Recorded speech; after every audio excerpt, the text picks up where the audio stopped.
Welcome to Get the Balance Right, a podcast for creative entrepreneurs and firm owners looking to grow their business in a healthy, sustainable way. I'm your host, Heather Zeitzwolf. I'm a CPA and I serve this community with coaching and profit advising. Please join me as I talk with leaders in digital media, branding, advertising, design, marketing, and SEO.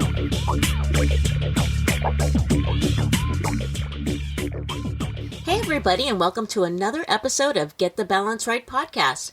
On today's show, I am joined by Lisa Brumm. She's from My Financial Girlfriend. Lisa is a financial advisor. In the show, we talk about how she started My Financial Girlfriend. The story is pretty funny. And we also get into different types of ways that you can invest your money as a small business owner. I know you're probably thinking like, ugh, it sounds really boring. It really isn't. Lisa is a really fun person. I mean, she's like my financial girlfriend. She's super cute. I just had so much fun talking to her. Yeah, we geeked out a little bit. You know, we talk about taxes and talk about investing, but I think you're going to learn a lot from this. Even if you are really nervous about investing or you just don't like the idea of talking about money, we also get into that because there is such, I don't know, it's like shaming around money or something in our society. And both Lisa and I want people to just get over that. And we can both help you do that. And in this episode, I think maybe this will help you break down some of those walls. All right, enjoy. Lisa Brumm, welcome to my podcast. Hello, Heather. Thank you for having me here. Yeah, it's so great to have you on Get the Balance Right. We have similar loves because we love to help people with their money. We do. Yeah, I'm so excited to dive into this subject with you today. But first, can you just tell the audience a little bit about yourself? Absolutely. I'm Lisa Brumm, CEO, founder of My Financial Girlfriend, full-service financial planning firm. Here in Portland, Oregon, born and raised. My husband and I have been together for 34 years, and we have 2 adult children that are rocking it.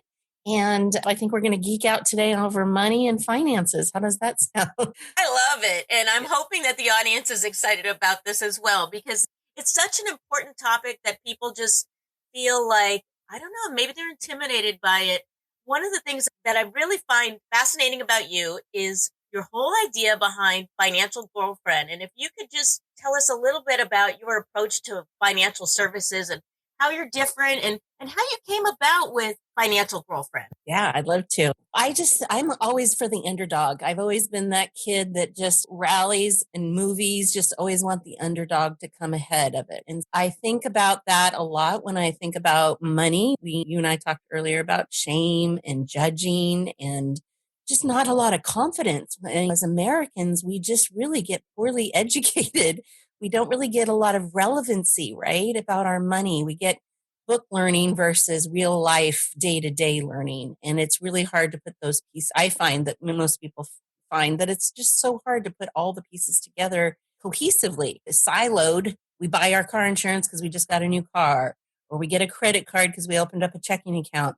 So there's these things that naturally go together, but they're not really ever put together in the big plan, right? The big picture of what we want to really accomplish with our money. It's more, let's see if it works versus let's really plan ahead and strategically look at it in a different perspective. So I think the thing that really makes us completely different than other financial firms is I come from a place of compassion and no shame. We call it the no shame zone. Because they might see it as a confessional and we don't share their secrets. I've heard things like I've had to put my rent on my Visa card and I've had to pay my gas tank filled with gas so that by turning in pop cans. And it's just, they struggle and really it's not thriving. It's about survival. And that's really where we turn the tables, I believe. And the fun thing about starting the company, it's only been 3 years young. Financial Girlfriend has barely got her heels under her right now, but I've been a financial professional licensed for 23 years. And I came from a banking world. I came from First Interstate before it was Wells Fargo. I really think I come with the idea of service and education. It's never about pushing a product or pushing a sale of the day from any particular financial company.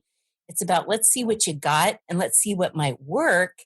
And if there's any gaps, let's then shop the marketplace and fill in some of those gaps. So there's systems that we create and ways for people to really feel actually more confident, encouraged. We're their cheerleaders. We're the people that kind of will just sit there and go, you can do it. And they can come back and check in with us at any time. So the way the company came about, really, it was out of pure sheer panic. I was at a business networking event with my cohort, Christine Aronson. She was the networker. She was always out looking. She was new to Portland. So she was just checking out all the different business groups, Chamber of Commerce's, networking crazy gal. And she just needed to meet new people. She came into my office one afternoon. She got slammed her hands down on my desk and said, Lisa, you got to get from behind your computer and stop the spreadsheets and go with me next Tuesday to this women's business group. It's much different. It's much more like a party and a sorority. Women aren't just trying to hand their business cards to you and get a coffee date. It's friendship. It's about talking about all our woes and wins for the day. And it was just, she found it to be extraordinarily refreshing. And that's the only thing I would do is if you promise it's not the typical business networking where people just want to get things from you, but they're actually there for camaraderie.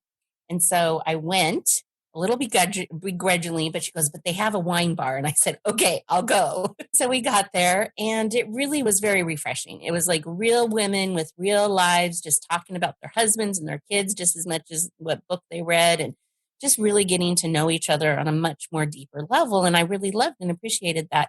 We had been going for a couple months and then January of 2015 hit and the woman who runs the group started a new thing and she wanted to create a charity component as well as a way to highlight other people throughout the room. And so she said, you buy a ticket for $1. And if you get pulled out of the basket, then you get to go up on stage and get a minute at the mic to talk about anything you wanted to talk about. It could be business, personal, anything. And I didn't quite hear the minute at the mic part as well as I heard about the charity because it was for a children's organization. And so I gave her a $20 bill. And then my name got pulled out of the gate. And I'm like, oh, and night sweats start going down my back. My feet are slow to the stage, like I was walking through cement. My stomach was in knots. I just could not believe I had done this to myself. I was like, I'm trying to do something good for charity. And here I am being pulled up on a stage in front of 200 women. And she had lights and camera and music and the crowd was going crazy. And I just again, I was completely like a zombie. My brain was like, what am I going to say? And so I'm running those tapes in your head as you do as you're being put into a spotlight. And I told myself, make the group laugh and get the hell off the stage. And literally it flew out of my face. I said something to the effect of, ladies, we're all in business. We're making coffee dates and lunch dates. Hell, we even go to the bathroom together. And we were talking about money with your business. Why aren't you talking to your financial girlfriend? I'll be over by the bar. And I flew off the stage. My feet never went as fast as they did that night. And I was just getting heck off. So I probably lasted all of 15 or 20 seconds up there, but it was enough. I was like, oh my gosh, I can't believe I did that. I could have been just as happy sitting behind my laptop running some spreadsheets than to have to do that. And it was really the first exposure and realizing that I am all of that with the resources of financial, going back to banking, all of the licenses I've gotten, just understanding the common consumer as a whole and the girlfriend in me. I'll do for you anything. You tell me you need something in the middle of the night, boom, I'll be there. And so that whole idea that why can't financial industry be a friendly component that encourages instead of shames you or shakes your finger that you're not worthy or you don't have enough for retirement or you're going to eat cat food if you stop working on a budget or any of those things. So I really think that was that Christine calls it the lightning strike moment. That it was just like that boom right in through my brain that I just had to come up with something. And it became a tagline. It became a place where people was like, hey, financial girlfriend, how are you going to come on over. And so I really feel that my DNA is exactly what I said it is. I love the financial piece, the money piece, helping people understand. And it's not rocket science. It's not really hard if you set it up for, a way that you feel your lifestyle matches what you're doing. And I'm never here the one to take away from somebody like, oh, I drink too many mochas every month. Maybe I should save that money. I'm like, but do you enjoy a mocha? You enjoy that. And if you do, I'm a mocha girl, so I'm going to drink my mochas. But I'm also going to make sure that all the other money that's fixed expenses, I'm always trying to make sure that we're gleaning and we're making you just recheck all your numbers all the time. Are you a creative entrepreneur who is bootstrapping their business? This is Heather Zeitzwolf from Zeitzwolf Accounting and Get the Balance Right podcast. I'm here to help you get clarity around your numbers. If you're dazed and confused when it comes to taxes and bookkeeping and you can't figure out where all your money is going, get ready to take your bootstrap business to the next level. I'm offering different bootstrap packages that can help you do just that. To learn more, go to getthebalancerightpodcast.com/bootstrap to set up your free discovery meeting with me. That's getthebalancerightpodcast.com/bootstrap and set up a free discovery meeting with me and start getting radical with your numbers. So you're not just about helping people out, like figuring out, okay, which 401k or which Roth that they should put their money in. You're actually helping them plan financially, and it almost sounds like budgeting. Are you also giving them lessons in financial literacy? It sounds like you have a holistic approach. Totally a holistic approach. If you have a money question to any degree, we're the source to come to. We get questions like, should I release my car or buy a car if I'm self-employed? Or what should we do with taxes? Or how should we handle putting money aside for kids and needs? And like I said, a part of the systems is there's a little work in the front side of it. It's like anything worthwhile is going to have a little bit of work, mindset shifting, all of that good stuff. But once you get things set up, as much as you can do auto drafting or auto pay or just have things more consistent throughout your financial life, then when you start making more money, because it's going to happen at some point, if you have everything set in motion and you don't really have to now think about it, the hard part of it, that's already been set up. Now you get to concentrate on finding new clients or building that wonderful website or putting more marketing into play so that it does attract more business, which is what we all want to do anyways, earn more money. So once that's done, now you have a system that says, if I make $1,000 extra than I thought I would, I'm going to have a pre-designed recipe that I worked out with my financial girlfriend. And maybe it's a third goes towards taxes, a third goes to my living expenses, and a third goes towards the savings. We try to make it so that it's relative and it's helpful to people to realize that it does not have to be a hard pressed, and it has built-in flexibility. One of the things that I find is when people come to me, especially when they're coming to me to do their taxes, there's a lot of confusion around all the different laws and rules. It seems like there's a lot of confusion as far as what people can invest your money in, depending on what type of entity that they have. And I think that a lot of times people get their financial advice and their tax advice from cocktail parties. We collect information and we automatically think, how is that going to work for me? My husband has a really good friend, a longtime buddy of his. We would go to some place and he would constantly be trying to work the system. Okay, Lisa, if I do this and I have that, is this going to work? And I'm like, I'm not here to help bend any rules. I'm here to tell you what they are. And if they're applicable, then that's for you to decide. And I don't do taxes per se, but I am a tax geek. And that's why I do say that a lot, because it always confused me. Why are there have and have nots when we all have the access to use tax code to our benefit? And I think of small businesses because on a scale, they can use some of the same laws that the big billion-dollar corporations are using. They just don't see that they have that ability because maybe it's just too far out of reach. But we just scale it down to wherever they're at, and this is a tax code. So when it comes to entities or matching it up with the types of retirement plans, for instance, You've got sole proprietors, you've got LLCs. They can be taxed differently. Sole proprietors is one way, but in LLC, there's some choice between being self-employed versus being taxed like a S corp. So are those going to be beneficial to the monies that you want to set aside? But what I say to people is when we use tax code in our business, we're actually just taking money from our left pocket and now diverting it into our right pocket and not having to send as much to Uncle Sam. So that's why I think it's a huge, treasure trove of magic information that really is very useful if you have the right team in place. And that's why I think, because I don't do taxes like you do, Heather, I want you to do the tax thing and rock it out like you do. But I don't want to be the person to actually physically do it. But I'll come up with the ideas, and maybe I'll have 2 or 3 ideas, and I'm constantly calling their CPA, and I can talk CPA, and I say, hey, this is what I see. Can we do it this way? Is this a strategy we can use for 2020 or moving into 2021? And there's deadlines and there's things that they might miss because they didn't do it for this tax year. But then there's also some ways to tuck money aside right before you hit the submit button on your taxes. I'd like people to be more proactive when it comes to trying to make these types of decisions rather than when it comes time to do their taxes. And it's getting closer to April 15th, and I'm asking them the question, have they opened up a SEP or all these different things that at that point, if people have not been proactive about starting something in, say, 2020, when it comes to 2021, when they still have the ability to send some money in towards one of these retirement funds, is it too late to open that one up for the year before?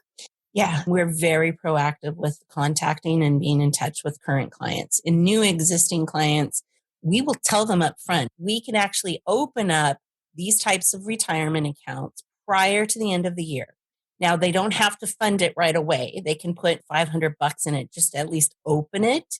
And then when we get to April, or hopefully it doesn't get extended again, but whenever we get to the tax deadline, they already have the account number established for the year of which they want to utilize that on that tax return.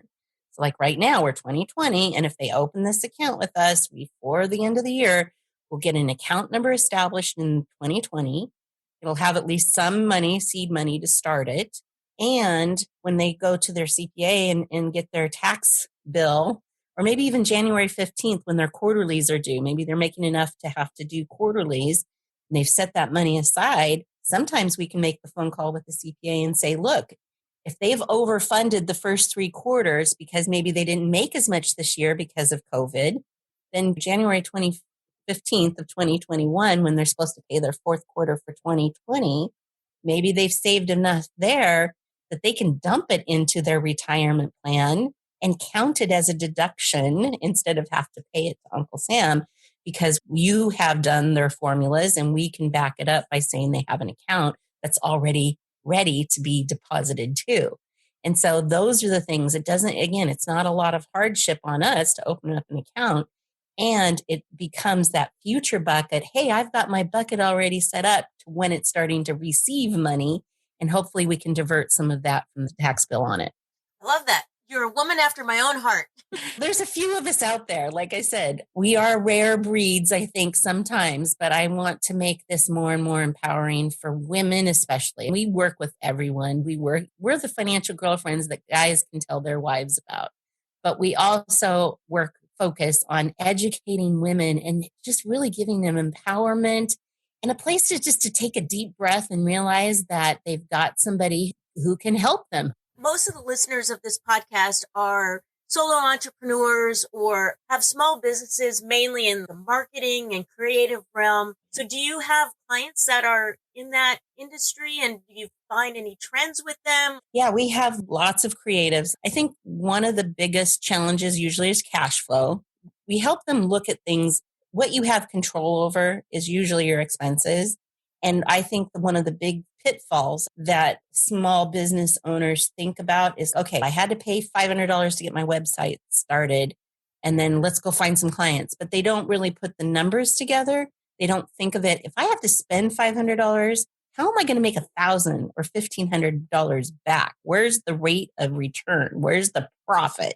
If I had to take $10,000 and start my company, I got to know that within a certain period of time, or at least project within a certain period of time, barring some variables, that I'm going to make at least 20 or 25,000 to count for taxes. We never think tax is the hidden cost. Nobody ever really thinks of. They don't want to. It's, oh God. But if we're setting money aside for every $1,000 you get, if you put $300 into your savings account across town at a bank that doesn't have a debit card, then you've got that money set aside that isn't going to cause the grief and the panic when you're getting your call or you're calling out to your clients going, okay, what's the damage? And you have to tell them the number and they pass out.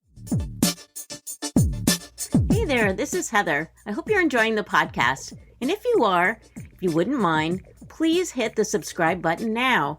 That way you'll never miss an episode. All right, now back to the podcast. We're currently licensed in 16 states because my total goal is to have financial girlfriend centers, as many Starbucks as there are. We want financial girlfriend approachable solution center. So somebody can just come in and ask questions and get their questions answered.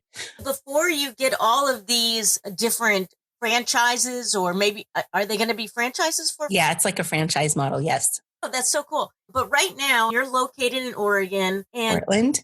And Los Angeles. I have a financial girlfriend in Los Angeles that is helping us build out a branch. Oh, nice. We have people that listen to this podcast across the United States. Can you help them out? Are you licensed in various states? Yes. So currently we're at 16. They could go to our website, which is all spelled out, myfinancialgirlfriend.com.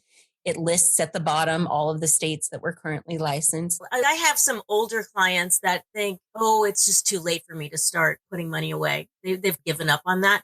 And I'm like, well, it's never too late. And even though you're not 25, you should still start now. Do you have any thoughts on people that are maybe a little bit older that are right now just sort of living off their savings? Yes, I do, because I'm an optimistic. I am a Pollyanna when it comes to possibilities. Everything is possible. I use math as an example from my daughter, who's now a 19-year-old, but when she was in third grade, we discovered she had some dyslexia with numbers. I told her one day, I said, how many ways can you get to the number 4? And she looked at me like I was like, Mom, stop it kind of thing. And I said, no, seriously, think about it. How many ways can you mathematically get to the number 4? So she started using her fingers. She's going 3 plus 1 and 2 plus 2 and 5 minus 1. I was like, oh, that's great. So she went through that and I go, how about, and then I gave her some fractional and like 2.5 cups of flour with 1.5 cup of flour is 4 cups.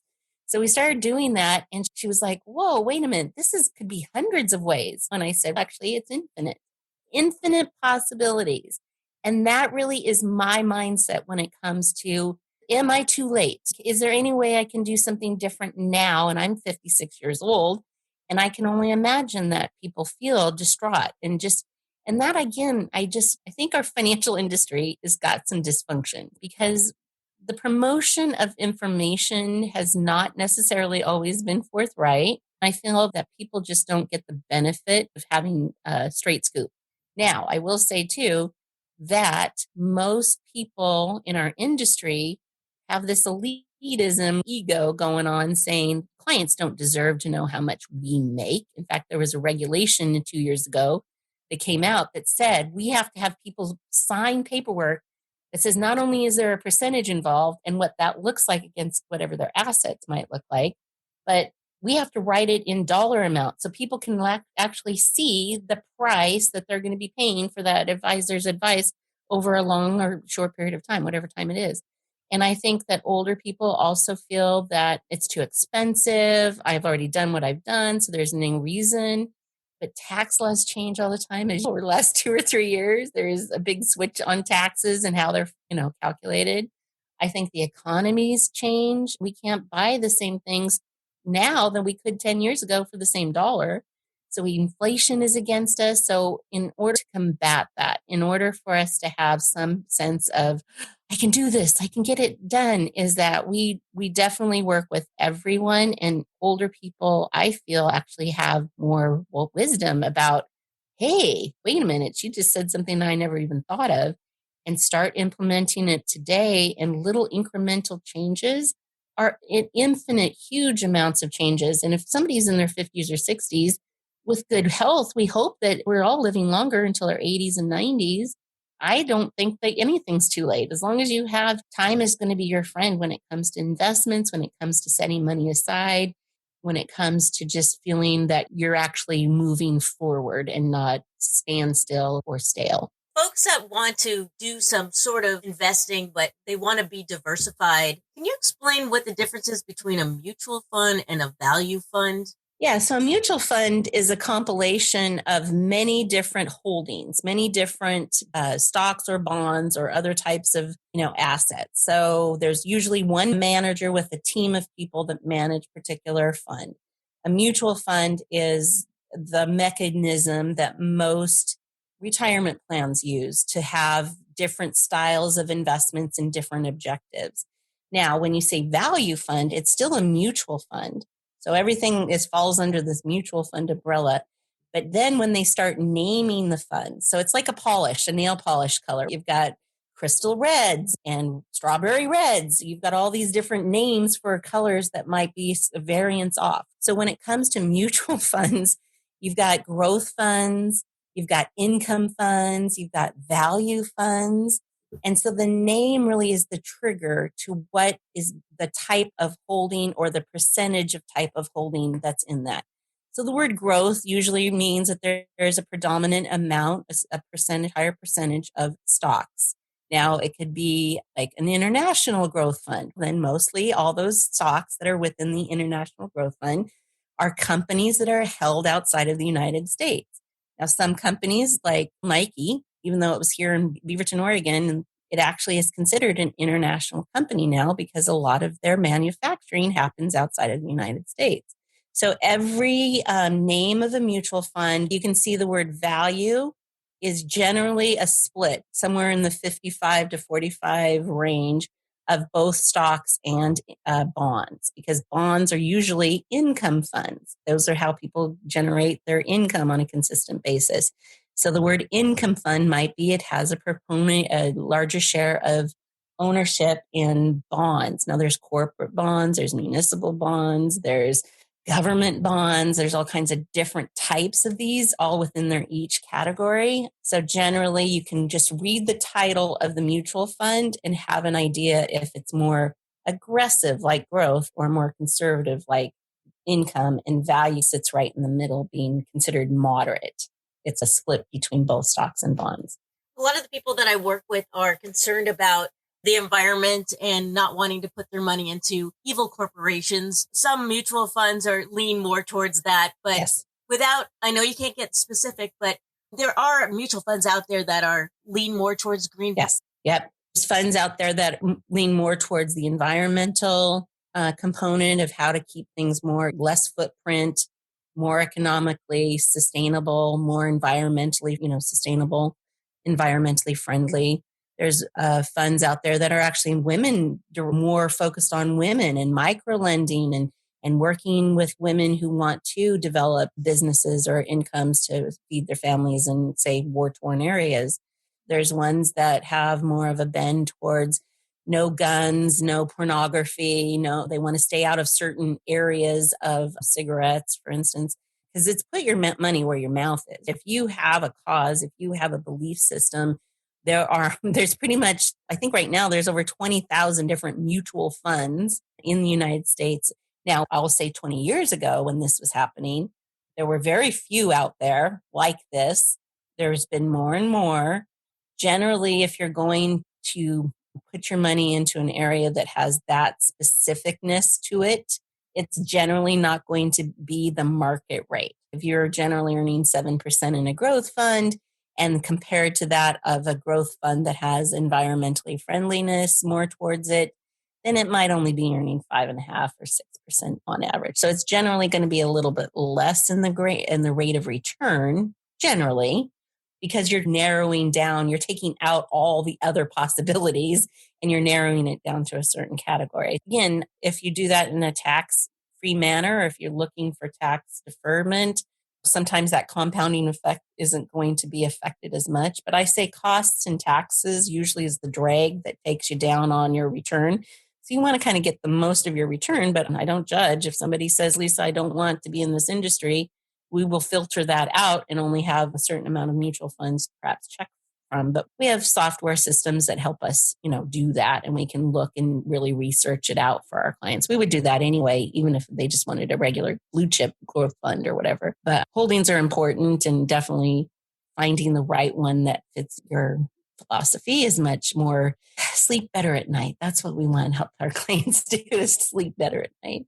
That's great, because I have people that do come to me and they're wondering which ones they should invest in. And I'm like, I'm not a financial advisor. So now I know I can send them to my financial girlfriend. Before we wrap up, tell people about how they can work with you. And I know that we mentioned you can work with people in 16 different states right now, and it's probably going to be expanding. What is the best way to get a hold of you? We're really excited because we just launched our website. We've been in business for 3 years without a website. We've only used social media as our growth base. We've gotten some recognition here locally in Portland with some of the news channels. I go on KTU News, the AM Northwest show, talk about women and money. Jennifer Hoff, who was our co-anchor on our CBS affiliate here in Portland, did a series called Women Crush Wednesdays, and she featured us as women in businesses that are generally ran by men. There's only 16% of women that are licensed financial professionals in the United States. Less than 2% of them actually own their financial firm. So I feel really blessed to have such a great team, and they can find us. Anyone can work with us, find us through our website. They can set an appointment with us, and me and my other gals. There's 3 of us that will do what we call a discovery meeting, which is just an intro. Let's learn about their needs and wants and what's their pain points and what's their questions. And they get to learn about how to work and collaborate with us. The cool thing is that we do not charge any out-of-pocket fees for our time. We do free events a couple times a month now. We've got something called Girlfriend Talks. We've been highlighting women in different communities, asking them to bring their inspirational stories or stories of diversity. And so we're really trying to highlight women in their communities, just to make sure that people realize that we're all human. We're all part of the same DNA structure. We're trying to do whatever part we can to be allies, and social injustices need to change. And I think women are going to be the ones that lead that charge in some degree, because we're usually in charge of our families, in charge of our lives, and we really want to be vocal about that. Was that on Facebook? Is that where they Yes. that? Okay. You can go through the website. We have an event page that has a calendar. Lisa, thank you so much for being on my podcast. It was a delight. Oh, thanks, Heather. I'm so thrilled that you've given us this chance. Thank you so much. Hey, this is Heather. Thanks so much for listening to the podcast. If you found value in the show, I'd really appreciate it if you gave me a rating on iTunes, or just simply tell a friend about it. And if you're interested in learning more about my profit advising and coaching, please set up a discovery call by using the link in the show notes. All right. Thanks so much, and see you next time.